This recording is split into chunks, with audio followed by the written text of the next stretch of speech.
come up your way, Eric. It's something I can't imagine not being part of. Adam Young's Legacy Family Farm planted roots in Bingham County, Idaho, back in 1952. The Youngs irrigate alfalfa, barley, and several different types of wheat on about 2,600 acres. The fields lie within about 4 miles of each other. Considering the lack of water throughout the region, the farm is in a pretty good spot. The crops at Young Family Farms require very little water compared to those grown by other Idaho farmers, some of whom opted out of the planting season altogether and accepted an insurance payment. The Youngs cut about 200 acres out of their planting mix to remain within their watering limits for this year. They are groundwater users who pump their water from deep wells straight out of the aquifer. The aquifer and its hydrology is a little bit different from surface water from rivers and canals. We don't see those massive upswings and then downswings like they see year to year. Impacts to the aquifer take longer to see, whether that's positive or negative. Idaho water rights use a first-in-time, first-in-right approach.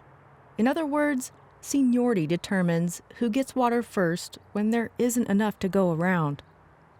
Young says it's easier to adhere to the state limitations in good water years because the crops are supplemented by rain instead of just groundwater sources.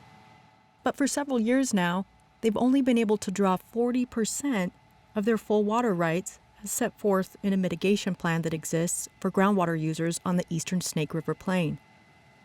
By enrolling in such plans, farmers avoid harsher curtailments. It represents a loss to those of us who make those adjustments, but we do work to ensure that we're facing reality, we're looking at what water's available, and then we're placing that water in the areas of greatest impact, of greatest, economic impact for us.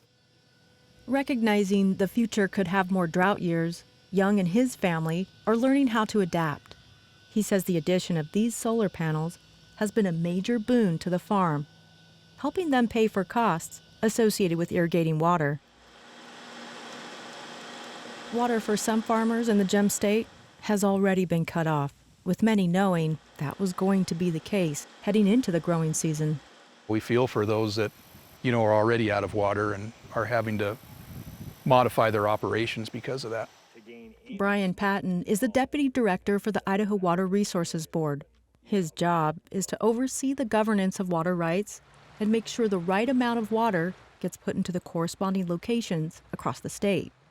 Idaho's economy depends on our ability to capture, store, and move vast amounts of water from one place to another. Many of the western states are similar. Without the ability to utilize that water, to capture it in reservoirs, deliver it through canal systems, our economy would and population base would be much, much smaller than it is today. An increasing Idaho population, the second warmest winter on record, and zero snowpack above 8,000 feet are testing the system at every level. Most of those irrigation districts have storage water supplies in the reservoir system. So what they are doing is they are reducing deliveries.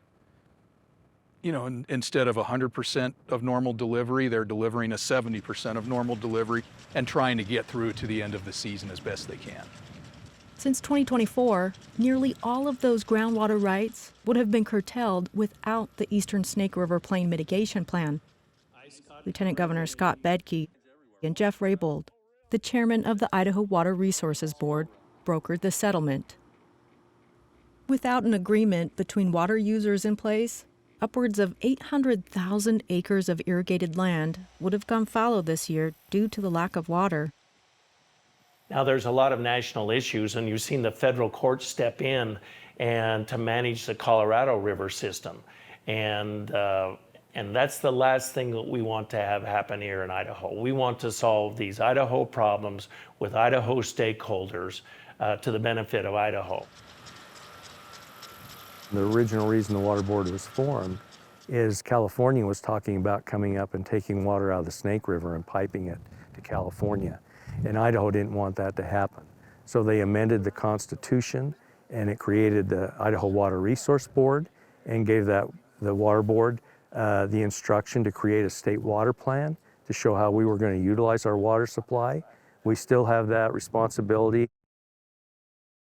The Idaho Water Resources Board has received more than $350 million in state and federal funds over the last 5 years to invest in infrastructure improvements and grant programs to encourage water users to upgrade their equipment.